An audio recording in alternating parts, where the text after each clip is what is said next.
ইতিমধ্যে আমাৰ মঞ্চত ভাৰতীয় জনতা পাৰ্টীৰ নৱনিৰ্বাচিত সন্মানীয় সভাপতি দিনেশ শইকীয়া ডাঙৰীয়া, সন্মানীয় মন্ত্ৰী ৰঞ্জিত দাস ডাঙৰীয়া, সন্মানীয় মন্ত্ৰী দত্তমল্ল বৰুৱা ডাঙৰীয়া আহি উপস্থিত হৈছেহি।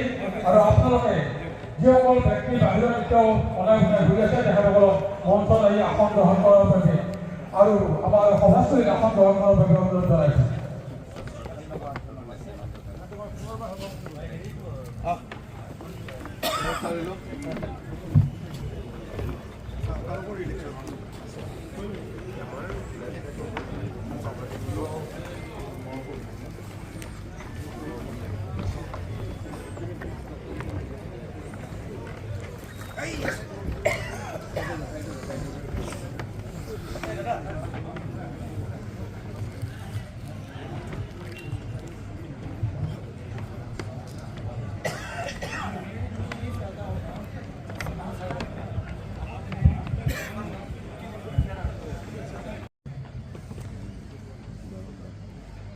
सबसे पहले मैं आयोजक मंडल, मंच पर विद्युत मंडल व सभी दीर्घाओं में बैठे सुबह से कार्यक्रम सुन रहे हैं सभी का मैं धन्यवाद करना चाहता हूँ।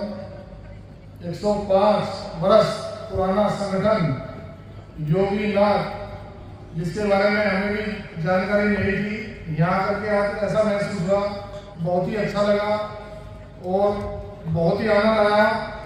और आगे भी आपसे जो आयोजक मंडल है उनसे मैं निवेदन करूँगा, हम भी कार्यक्रम दिल्ली में करेंगे और आपसे निवेदन करेंगे आप भी वहाँ जिस संख्या में आए, जिस प्रकार हम यहाँ आए आपके कार्यक्रम में, तो सभी का मैं धन्यवाद करना चाहूँगा। सभी को बहुत बहुत धन्यवाद। नमस्कार।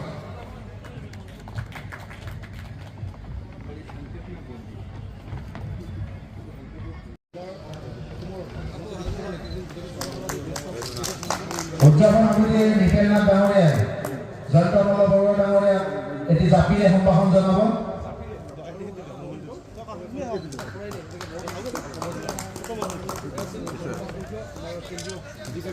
যুৱবাণী এখন আগবঢ়াবলৈ অনুৰোধ জনাইছোঁ।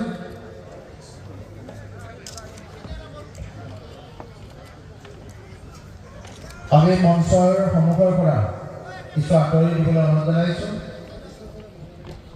ইয়াৰ পিছতে আমি চিনাকি কৰিবলৈ ওলাইছোঁ BTCৰ পৰিয়াল কল্যাণ বিভাগৰ কাৰ্যবাহী সদস্য মৰমৰ গৌতম দাস দেৱক। তেখেতক এখন গামোচা, এটি জাপি, এখন চেলেঞ্জাৰৰ মমেণ্টৰ সম্বৰ্ধনা আগবঢ়াব আমাৰ উদযাপন সমিতিৰ কাৰ্যকৰী সভাপতি ডাঙৰীয়া।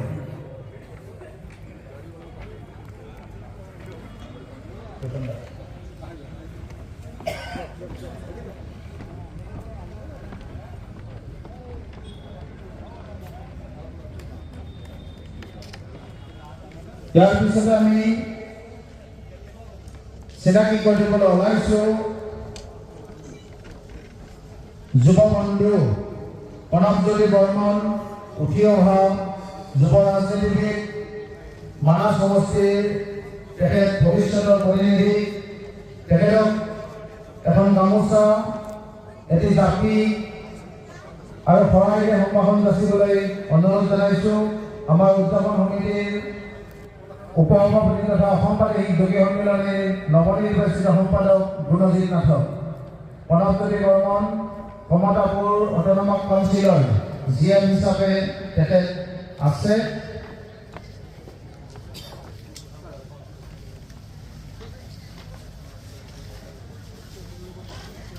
আমাৰ মাজত উপস্থিত আছে বিভূতি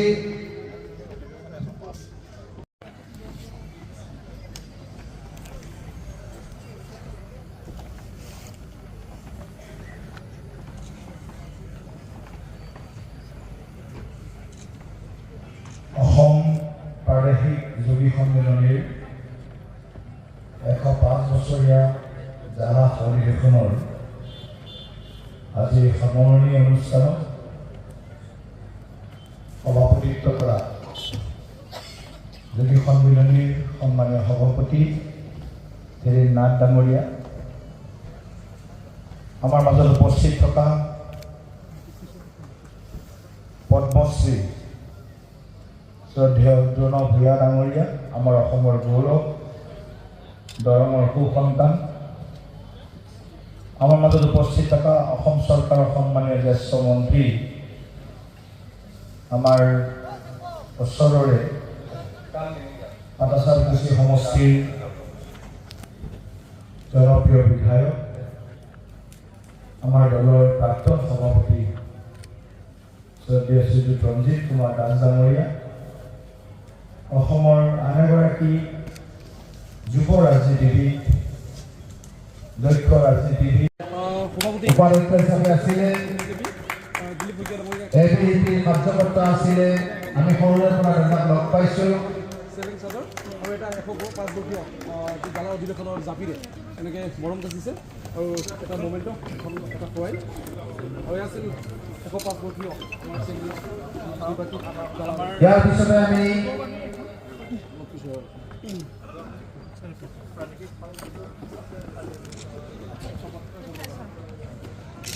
চিনাকি কৰি দিবলৈ ওলাইছোঁ অসম চৰকাৰৰ জ্যেষ্ঠ কেবিনেট মন্ত্ৰী, আমাৰ অতিকৈ মৰমৰ সন্মানীয় ৰঞ্জিত দাস ডাঙৰীয়াক আৰু তেখেতক সম্ভাষণ যাচিবলৈ মই কাৰ্যকৰী সভাপতি ভাস্কৰী নাথক অনুৰোধ জনাইছোঁ। সম্ভাষণ যাচিবলৈ আমি সদস্যসকলক আগবাঢ়ি আহিবলৈ অনুৰোধ জনাইছোঁ। এটি জাপি, এখন চেলেং চাদৰ, এখন নাট জাপিৰ গামোচা, এনে মমেণ্টো এখন ভৰাই সম্ভাষণ যাচিব। নাটকি জনগোষ্ঠীয় গামোচাৰে আৰু এখন চেলেং চাদৰ আৰু এটা 105 জাপি মমেণ্টো আৰু এখন যুৱবাণী আৰু এখন যুৱবাণী।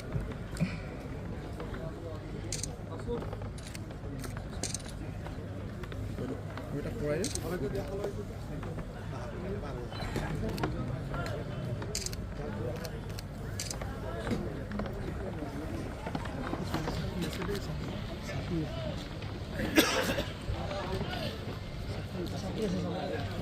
ইয়াৰ পিছতে আমি চিনাকি কৰিবলৈ ওলাইছোঁ বাক্সা জিলাৰ অভিভাৱক মন্ত্ৰী, অসম চৰকাৰৰ জ্যেষ্ঠ কেবিনেট মন্ত্ৰী সন্মানীয় জয়ন্ত মল্ল বৰুৱা ডাঙৰীয়া আৰু তেখেতক এখন গামোচা, এটি জাপি।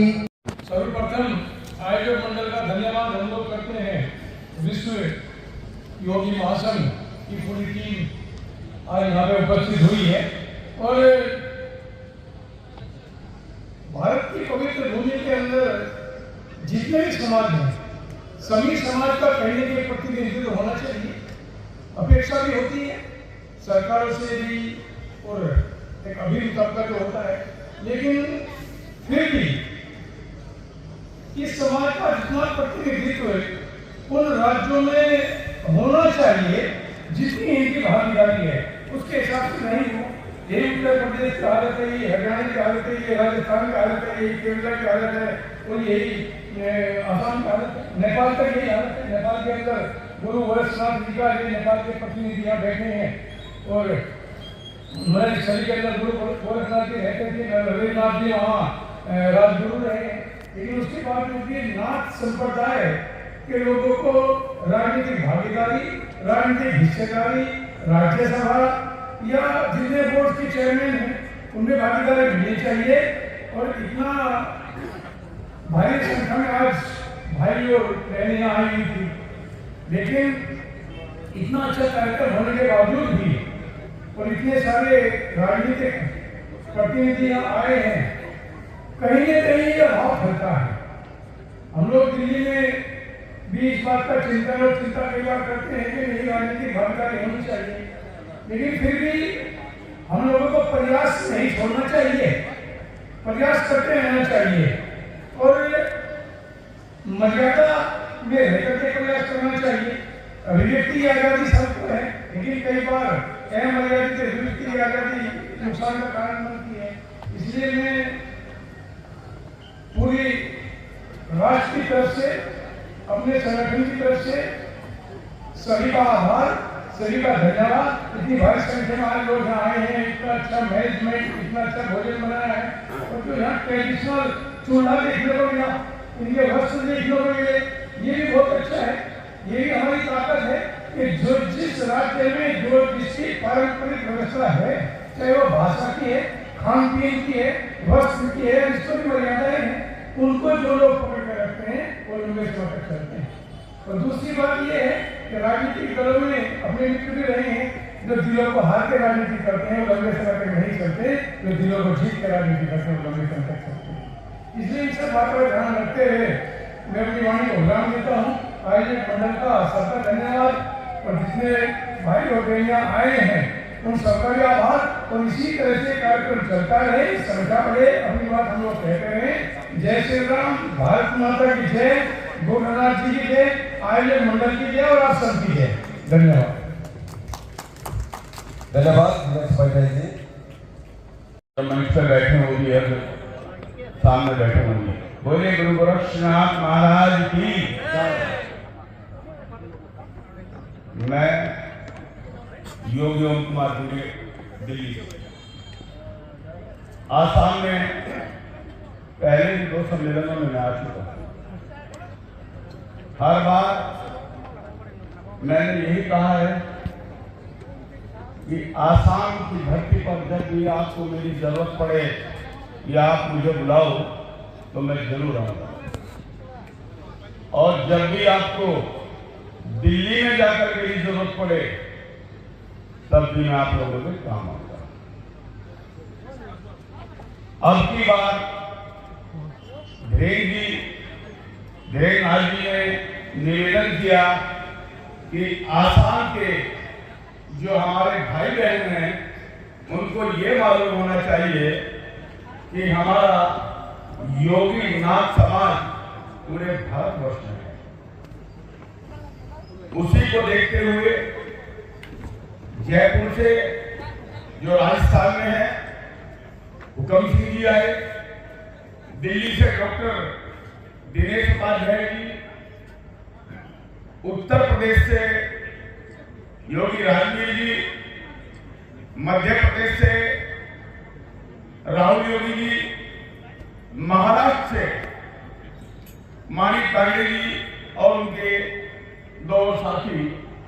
इसके अलावा भी और लोग आने को तैयार थे प्रदेशों से, लेकिन कुछ मजबूरी या कुछ टाइम की कमी थी, नहीं आ पाए। लेकिन अब जब कभी आसाम की धरती पर ये प्रोग्राम होगा तो कम से कम 20 प्रदेशों के प्रतिनिधि यहां पर आएंगे। हमारा समाज बहुत ही प्राचीन और बहुत पुराना है। थोड़ी सी विडंबना ये है, सरकार हमारी बात सुनती है। आज आसाम प्रदेश में मेरे समाज की जनसंख्या 10% से भी अधिक है, लेकिन उस 10% में प्रतिनिधि हमारा ही प्रतिनिधि, जबकि आसाम में 140 MLA हैं, उसमें हमारे 15-20 MLA होने चाहिए। सांसद भी यहाँ पर 14 होते हैं, उसमें भी हमारे 2 सांसद कम से कम होने चाहिए। हमसे ज्यादा जनसंख्या आसाम में किसी और समाज की नहीं है। तो मैं सरकारों से अभी मंत्री जी गए थे, पूर्व MLA साहब भी बैठे हैं, अब एक मंत्री जी और आ रहे हैं, वो मेरी आवाज सुन रहे हो, तो मैं उनको यही कहना चाहता हूं कि मेरे समाज का भी, आसाम योगी नाथ समाज का भी आसाम सरकार सम्मान करे।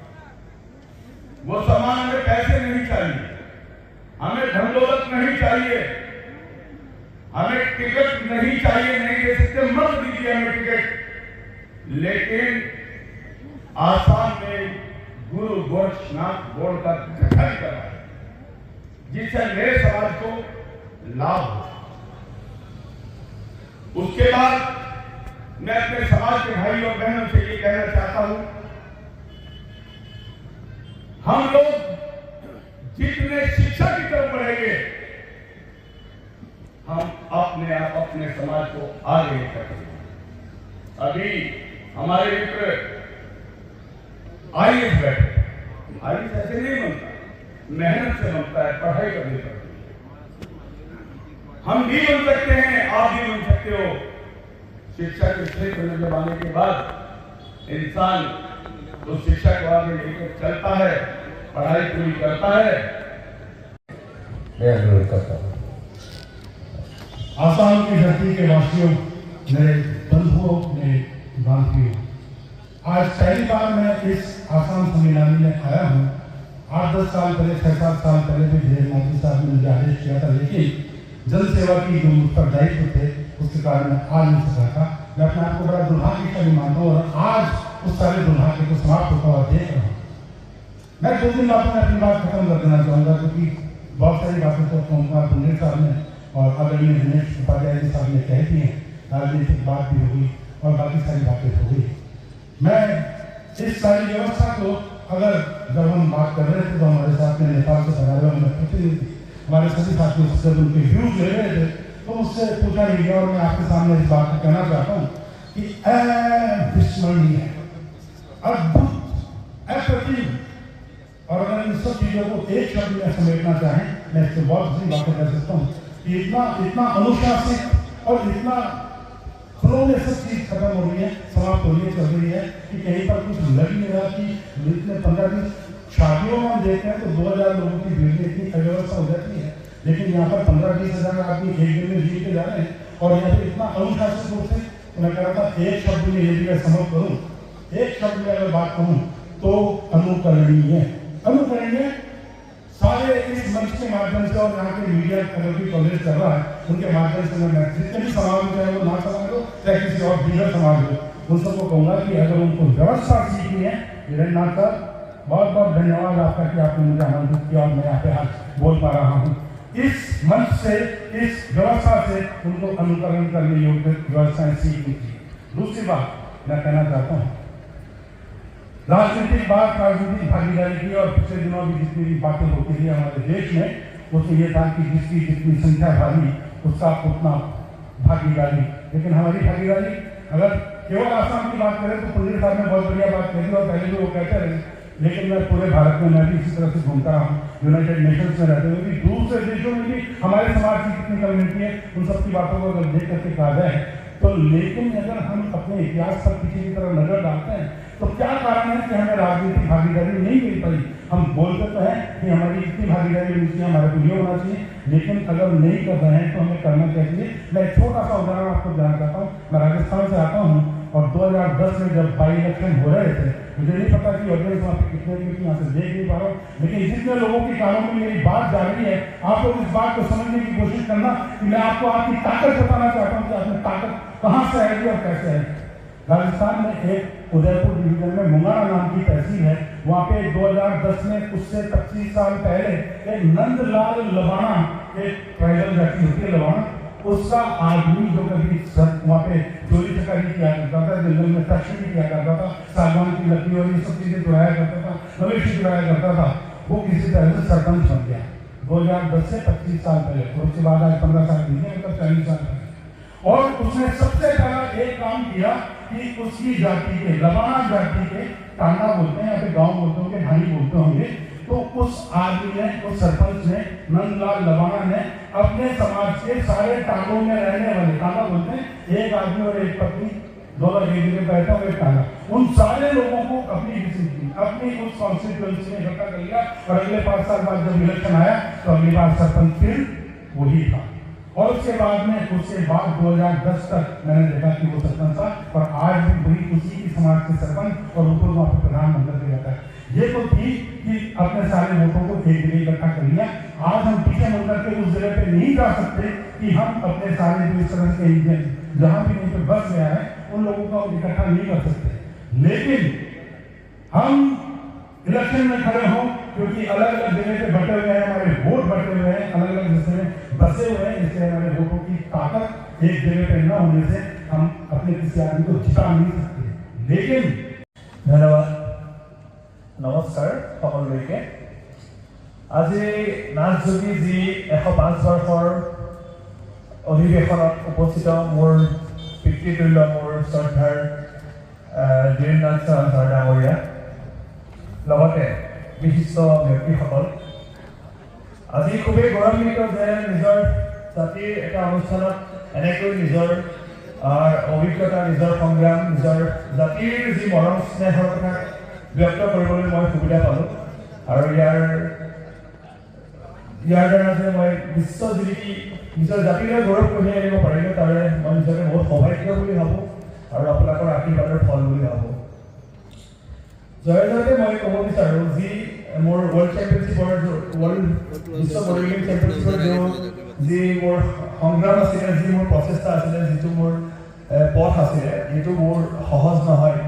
যিহেতু মোৰ ঘৰ মাজুলী হেন পৰিৱেশৰ পৰা মালদ্বীপ চাউথ কোৰিয়া বা বিভিন্ন নিজৰ কাণ্ট্ৰিৰ বাহিৰতকৈ এটা অনুষ্ঠান কৰিবলৈ খুবেই বেছি ব্যয়বহুলতাৰ সংগ্ৰাম থাকে। তেনেস্থলত যি নিজৰ জাতিৰ মৰম সন্মানেৰে আগবাঢ়ি সহায়েৰে আগবাঢ়ি আজি মই ইমানখিনি সফলতা অৰ্জন কৰিবলৈ সক্ষম হ'লোঁ। ইয়াকে কৈ যে নিজৰ জাতি নিজৰ একতা নিজৰ বল আমাৰ বল আমি সদায় সমাজত জিলিকাই ৰাখিব লাগিব। এইদৰে যে সকলোৱে যাতে মোৰ যি জীৱন পথত মোৰ যি যাত্ৰা পথত সহায় আশীৰ্বাদ কৰি তোলে। অসম প্ৰদেশৰ নৱনিৰ্বাচিত সভাপতি সন্মানীয় দিলীপ শইকীয়া ডাঙৰীয়া আমাৰ মাজত আহি উপস্থিত হৈছে। আমি এই চেগতে সম্ভাষণ জনাবলৈ ওলাইছোঁ তেওঁলোকক। প্ৰথমতে আমি চিনাকি কৰি দিবলৈ ওলাইছোঁ অসমৰ ভাৰতীয় জনতা পাৰ্টীৰ নতুন দিশ সূচনা কৰা এটি দল আৰু এই তেখেতক আমাৰ তৰফৰ পৰা আমি সম্বৰ্ধনা যাচিবলৈ মই উদযাপন সমিতিৰ সদস্যসকলক অনুৰোধ জনাইছোঁ। নাথ জনগোষ্ঠীৰ জাতীয় গামোচা, এখন চালেং চাদৰ, এটি মমেণ্টো, এটি জাপি আৰু এখন শৰাইৰে সম্ভাষণ যাচিবলৈ মই অনুৰোধ জনাইছোঁ। সন্মানীয় দিলীপ শইকীয়া এই স্মৃতিগ্ৰন্থ দুখনৰ সম্পৰ্কত মই চমুকৈ দুআষাৰ ক'বৰ কাৰণে মই উন্মোচক ডাঙৰীয়াক অনুৰোধ জনাইছোঁ।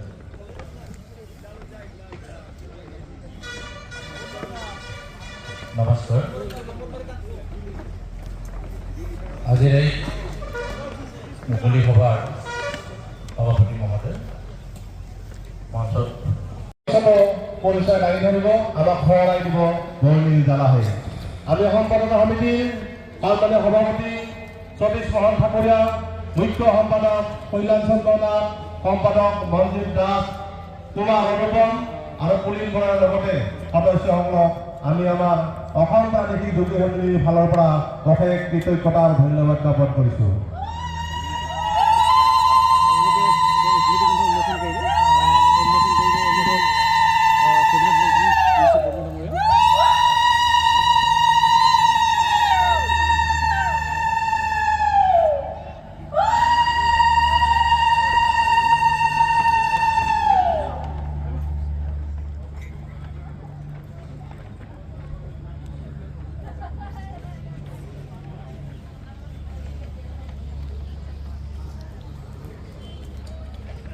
আজিৰ বৰ্ণিল জালা স্মৃতিগ্ৰন্থখনি আনুষ্ঠানিকভাৱে উন্মোচন কৰাৰ কাৰণে আমাৰ অতি আদৰৰ সকলো মৰমৰ শ্ৰদ্ধাৰ মাননীয় ইউটিউব ডাঙৰীয়াক আমি অশেষ ধন্যবাদ জ্ঞাপন কৰিছোঁ।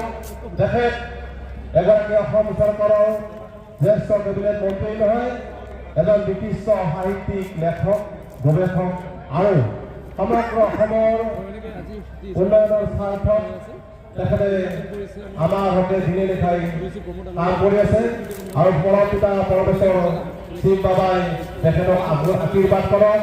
আগন্তুক দিনত আমাৰ ৰাজনীতিসকলৰ কাৰণে তেখেতৰ যি অৱদান আমি যাতে আৰু দুগুণ উৎসাহেৰে তেখেতৰ সহায় সহযোগিতাৰে আগবাঢ়ি যাব পাৰোঁ তাকে আমি কামনা কৰিছোঁ। আৰু স্মৃতি গ্ৰন্থখনৰ নাম হৈছে বৰ্ণিল জালা। বৰ্ণিল জালা অসম প্ৰাদেশিক জ্যোতি সন্মিলনী যি মুকলি সভা 105 বৰ্ষীয় অধিৱেশনৰ মুকলি সভা তেনেকৈ এখন স্মৃতি গ্ৰন্থ উন্মোচন কৰা হৈছে, নাম দিছে বৰ্ণিল জালা।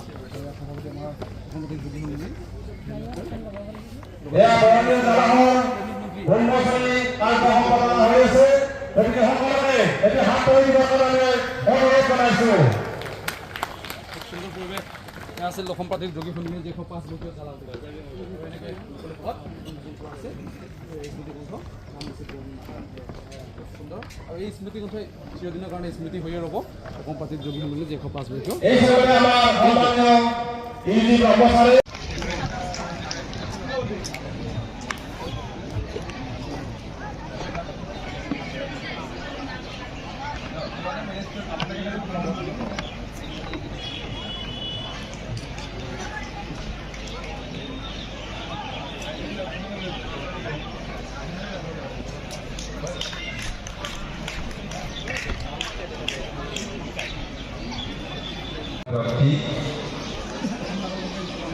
তেখেতে জীৱনজোৰা লোককৃষ্টিৰ সাধনাৰ কাৰণে সংগীত নাটক একাডেমীৰ অমৃত বঁটা লাভ কৰিছে।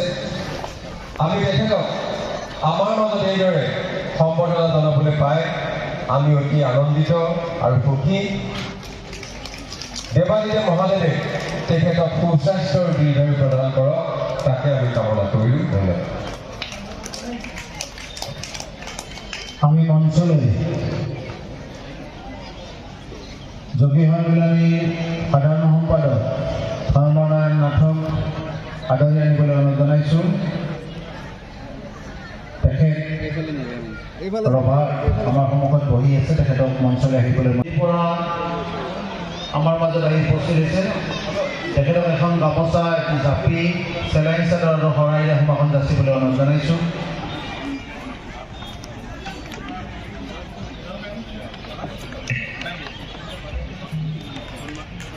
সম্পাদক ডাঙৰীয়াক মই আসন গ্ৰহণ কৰিবলৈ অনুৰোধ জনাইছোঁ।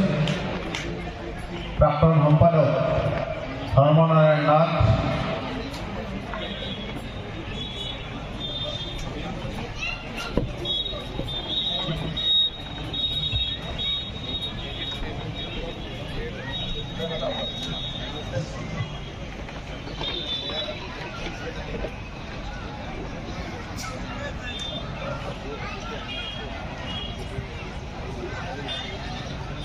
আমাৰ মাজত আহি উপস্থিত হৈছে ভাৰত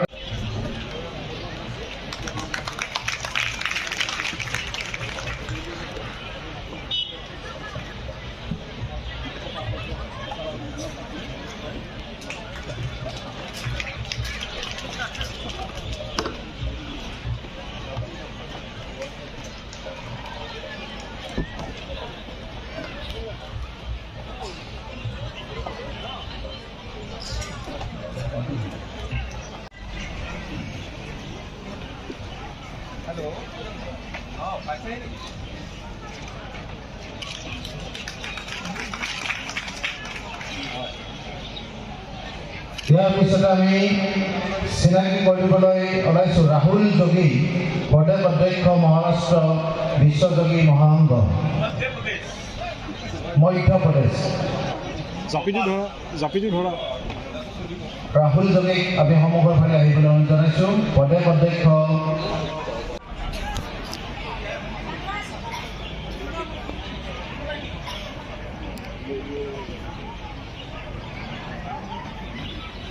राजवीर उपाध्याय, राष्ट्रीय महासचिव उत्तर प्रदेश विश्वयोगी महासंघ।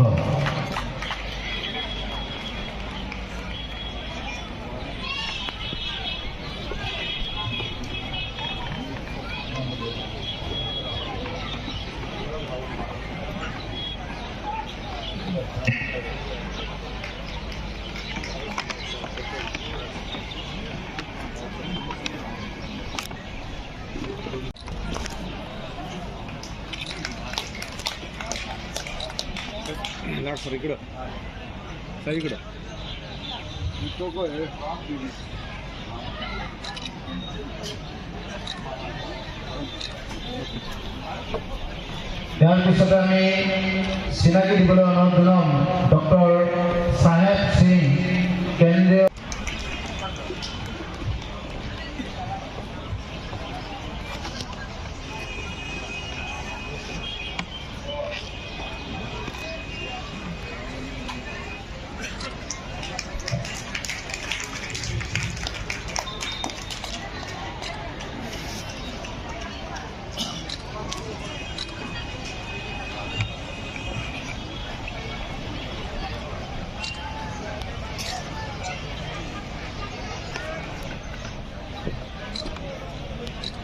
জাপিটো ধৰক জাপিটো ধৰক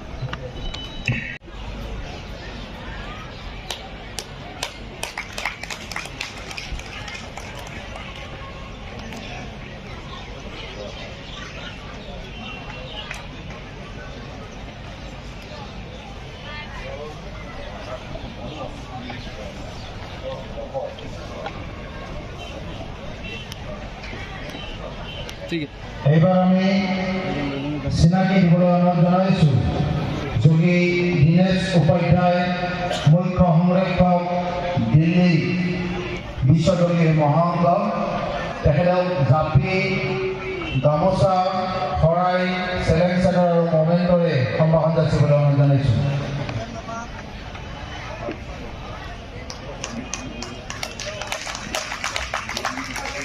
তেখেত দিল্লীৰ পৰা আহি আমাৰ মাজত উপস্থিত হৈছে। ইয়াৰ পিছতে আমি চিনাকি দিবলৈ অনুৰোধ জনাম যোগী মানিক কান্দে তেখেত পদে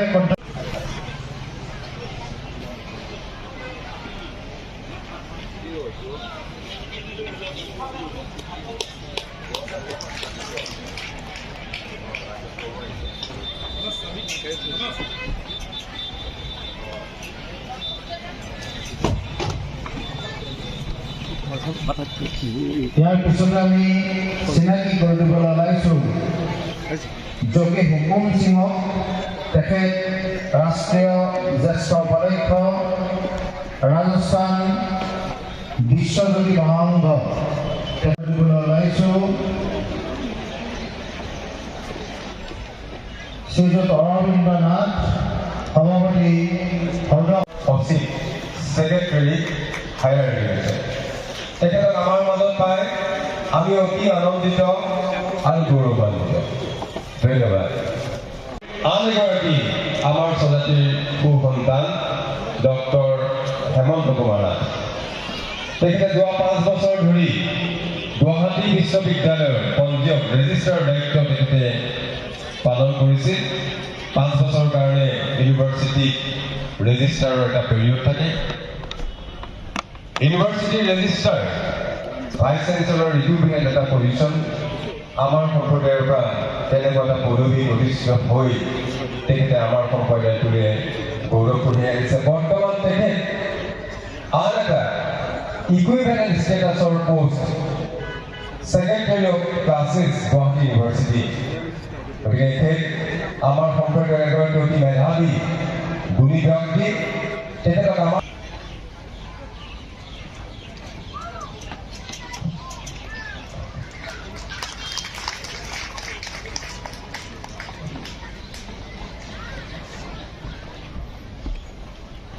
এইবাৰ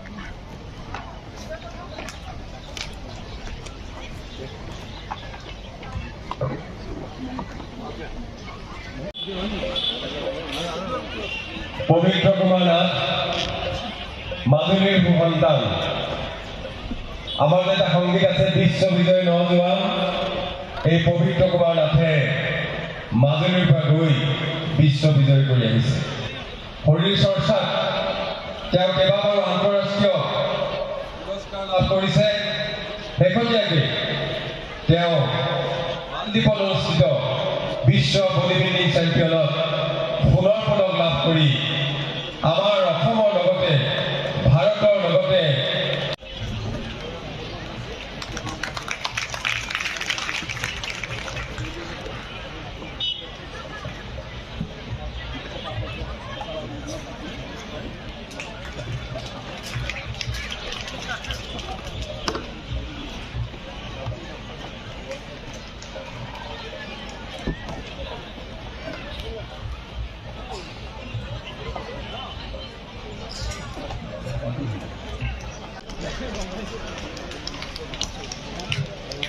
ইয়াৰ পিছতে আমি চিনাকি কৰিবলৈ ওলাইছোঁ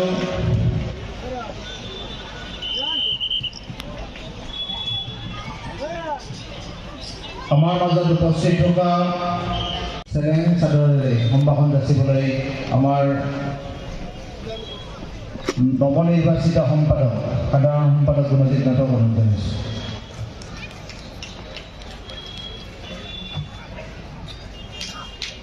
ভাষণ যাচিবলৈ অনুৰোধ জনাইছোঁ সন্মানীয় সভাপতি গজেন্দ্ৰ চন্দ্ৰ নাথ।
এইগৰাকী এগৰাকী আমাৰ জনগোষ্ঠীৰ ভোটাতৰা সদৃশ ব্যক্তি, নামেই যাৰ পৰিচয় দুল ভূঞা ডাঙৰীয়া।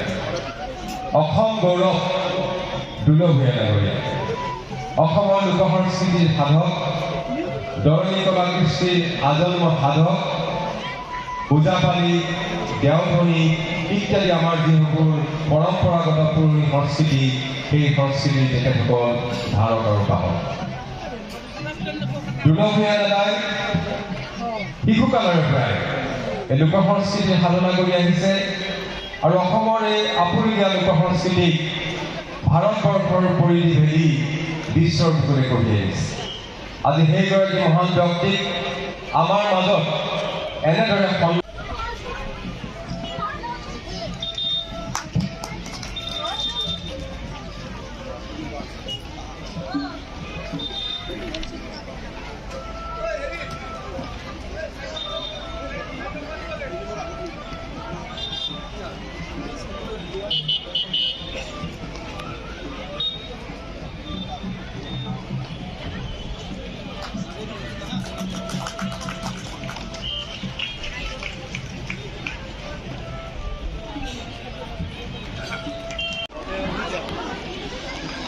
সম্বৰ্ধনা জনাম।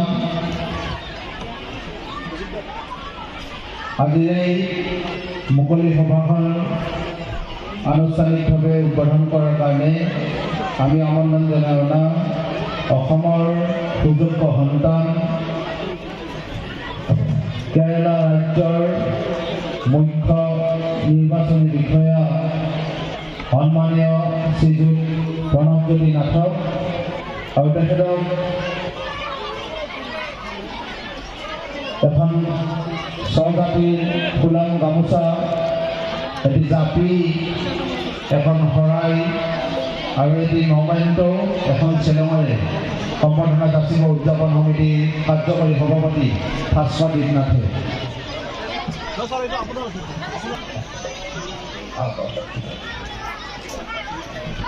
আপোনালোকৰ আগত মই আমাৰ সুযোগ্য সন্তান গুৱাহাটীৰ ৰূপনগৰ নিবাসী শ্ৰীযুত প্ৰণৱজ্যোতি নাথ IAS, তেখেত বৰ্তমান কেৰেলাৰ মুখ্য নিৰ্বাচনী বিষয়া হিচাপে কাৰ্যনিৰ্বাহ কৰি আছে। তেখেত অত্যন্ত প্ৰতিভাশালী মেধাৱী এগৰাকী ব্যক্তি। ইতিমধ্যে তেখেতে চৰকাৰৰ বিভিন্ন পদবীত কাৰ্যনিৰ্বাহ কৰি আছে। বেছিভাগ সময় তেখেতে অসমৰ বাহিৰত কাৰ্যনিৰ্বাহ কৰিছে। তেখেতে বিশেষকৈ কেৰেলা আৰু উৰিষ্যাত তেখেতে এগৰাকী প্ৰশাসনীয় বিষয়া হিচাপে কাৰ্যনিৰ্বাহ কৰি আহিছে। তেখেত DC আছিলে, ডেপুটি কমিশনাৰ আছিলে কল্যাণ, director industries, rural development and water ৰিচোৰ্চৰ তেখেত ডাইৰেক্টৰ আছিলে। Secretary PW, water sports, ST, SC তেখেতে ছেক্ৰেটাৰী আছিলে, ৰাজ্যিক সচিব আছিলে, চিফ ইলেক্টৰেল অফিচাৰ আছিলে, অকল সেয়াই আমি আদৰণি জনাম আৰু এই সমবেত সংগীত কথা দিছিলে ফণীন্দ্ৰ কুমাৰ নাথ, তেখেত জালাহৰ সুযোগ্য সন্তান, অৱসৰপ্ৰাপ্ত বন বিষয়া। তেখেতক মই মঞ্চলৈ আহিবলৈ অনুৰোধ জনাইছোঁ।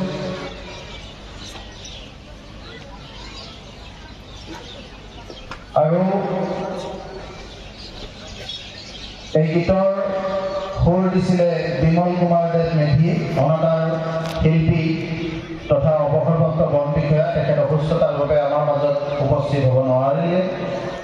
আৰু পৰিচালনা কৰিছে ফণীন্দ্ৰ কুমাৰ নাথৰ ভাতৃ, জালাহৰে সাংস্কৃতিক প্ৰেমী সন্মানীয় জয়ন্ত কুমাৰ নাথে। তেখেতকো মই মঞ্চলৈ আহিবলৈ অনুৰোধ জনাইছোঁ। দুয়োগৰাকী ব্যক্তিকে আমি সম্ভাষণ জনাম। প্ৰথমতে আমি সমবেত সংগীতৰ ৰচক ফণীন্দ্ৰ কুমাৰ নাথক এখন গামোচা আৰু এটি জাপিৰে সম্বৰ্ধনা যাচিবলৈ মই অনুৰোধ জনাইছোঁ।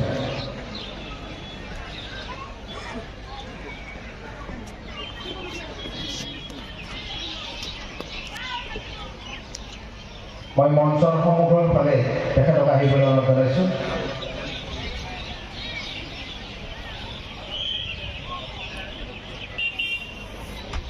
ফণীন্দ্ৰ কুমাৰ নাথ, অৱসৰপ্ৰাপ্ত বন বিষয়া, জালাহৰ সুযোগ্য সন্তান। তেখেতে আজি কিছু সময় পিছতে অনুষ্ঠিত হ'ব লগা মুকলি সভাৰ প্ৰাক মুহূৰ্তত গোৱা গীতটো, সমবেত সংগীতটো ৰচনা কৰিছিল আৰু তেখেতৰ ভাতৃ জয়ন্ত কুমাৰ নাথে পৰিচালনা কৰিছিল। আৰু আমাৰ মঞ্চত জয়ন্ত কুমাৰ নাথক এখন গামোচা এটি জাপিৰে সম্ভাষণ যাচিবলৈ অনুৰোধ জনাইছোঁ।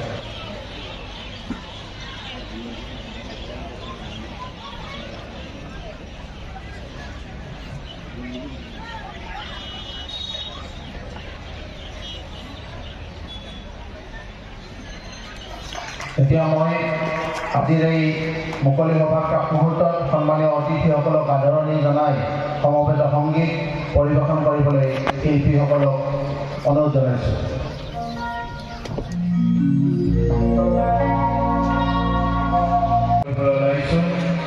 আৰু আমি আমাৰ উদযাপন সমিতিয়ে নিয়োজিত সেৱা বাহিনীৰ আমাৰ সন্মানীয় অতিথিসকলক আদৰি আনিবলৈ অনুৰোধ জনাইছোঁ। প্ৰথমতে মই আজিৰ এই মুকলি সভাত সভাপতিত্ব কৰাৰ বাবে আমি সন্মানীয় সভাপতি অসম প্ৰাদেশিক যোগী সন্মিলনীৰ নৱনিৰ্বাচিত সন্মানীয় সভাপতি ধীৰেন্দ্ৰ নাথ ডাঙৰীয়াক মঞ্চলৈ আহিবলৈ অনুৰোধ জনাইছোঁ আৰু তেখেতক আসন গ্ৰহণ কৰাৰ বাবে আমি অনুৰোধ জনাইছোঁ। লগতে সন্মানীয় উপস্থিত থকা অতিথিবৃন্দক আমি কাৰ্যালয়ৰ পৰা আমাৰ বিষয়ববীয়া, স্বেচ্ছাসেৱক আৰু অসম প্ৰাদেশিক যোগী সন্মিলনীৰ নৱনিৰ্বাচিত সাধাৰণ সম্পাদক গুণজিৎ নাথক আমি আদৰি আনিবলৈ অনুৰোধ জনাইছোঁ। আমাৰ মাজত আহি উপস্থিত হৈছে ৰাকেশ ব্ৰহ্ম, EMBTR, কিশোৰ কুমাৰ নাথ, প্ৰাক্তন বিধায়ক বৰচলা, বেণুধৰ নাথ, নাথ যোগী উন্নয়ন পৰিষদ, পবিত্ৰ কুমাৰ নাথ, ক্ৰীড়াবিদ,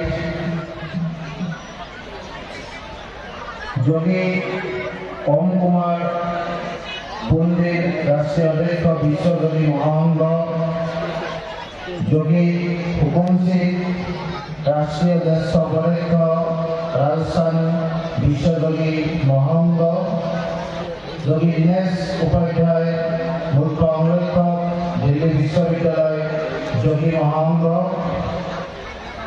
যোগী মানিক কান্দে, প্ৰদেশ অধ্যক্ষ মহাৰাষ্ট্ৰ বিশ্বযোগী মহাসংঘ, যোগী জ্ঞানেশ্বৰ নাথ লাট, প্ৰদেশ মহাসচিব মহাৰাষ্ট্ৰ বিশ্ব যোগী মহাংগ ৰাহুল যোগী প্ৰদেশ অধ্যক্ষ মহাৰাষ্ট্ৰ বিশ্ব যোগী মহাংগ ডক্টৰ খনেশ্বৰ কলিতা সভাপতি কলিতা জনগোষ্ঠীৰ সন্মিলন দিলীপ বৰা সভাপতি সৌদ অসম ক্ষীয়ত জাতীয় পৰিষদ গোলাপ হাজৰিকা সৌদ অসম কুমাৰ সন্মিলন সভাপতি অতুল ভূঞা সভাপতি সৌদ অসম ফুড সন্মিলনী প্ৰদীপ কুমাৰ হালৈ কাৰ্যকৰী সভাপতি সৌদ অসম হালৈ সন্মিলনী যোগী অৰবিন্দ নাথ সভাপতি সৌদ অসম নাটযোগী ছাত্ৰ সন্থা মনীন্দ্ৰ কুমাৰ দাস সৌদ অসম কুমাৰ সন্মিলন প্ৰেসিডেন্ট के लिए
এটা সুন্দৰ সমবেত সংগীতেৰে আজিৰ এই মুকলি সভা আৰম্ভণি কৰিবলৈ ওলাইছে।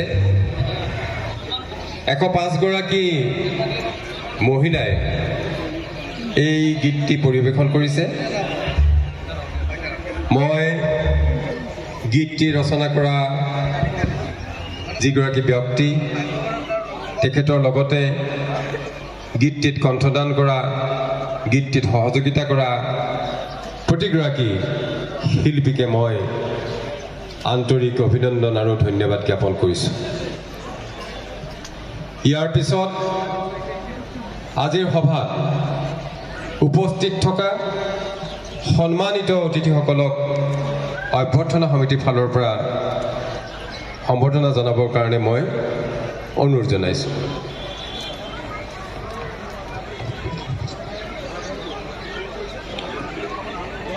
সন্মানীয় আজিৰ সভাৰ সভাপতিত্ব কৰা সভাপতি মহোদয়, মঞ্চত উপস্থিত থকা সন্মানীয় অতিথিবৃন্দ, মঞ্চৰ সন্মুখত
bosnya nih.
भारतीय मूलका नेपालीहरूको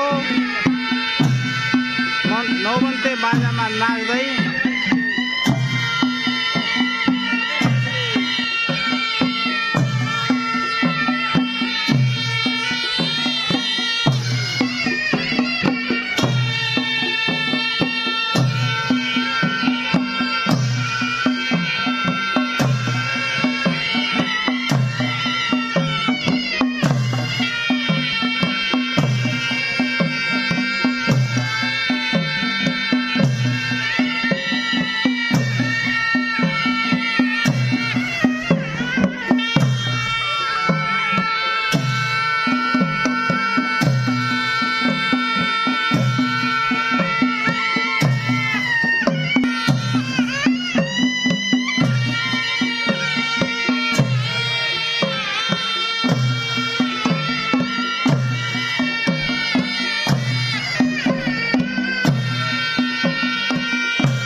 নিকাশী গোৰ্খা নৌমানী সাংস্কৃতিক সংঘৰ শিল্পীসকলক আমি ধন্যবাদ জনাইছোঁ।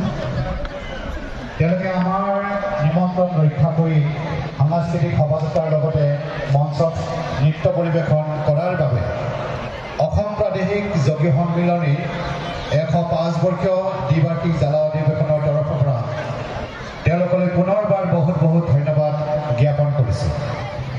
এবাৰ আন এটি নিমন্ত্ৰণ দল আমি আদৰি আনিছোঁ মডাৰ্ণ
আমি তাৰ পৰা আঁতৰাই দিবলৈ অনুৰোধ জনাইছোঁ।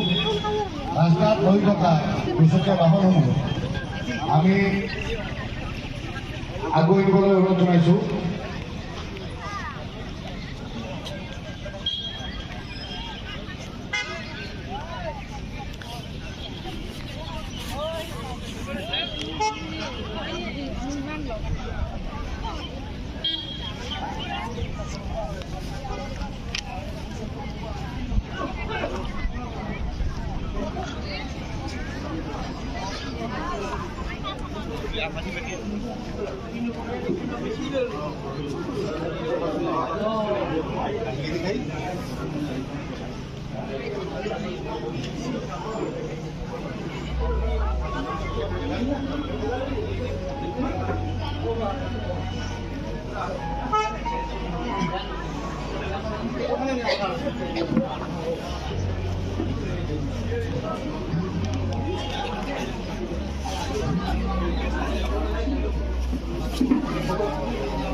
योगी समाज जिंदाबाद।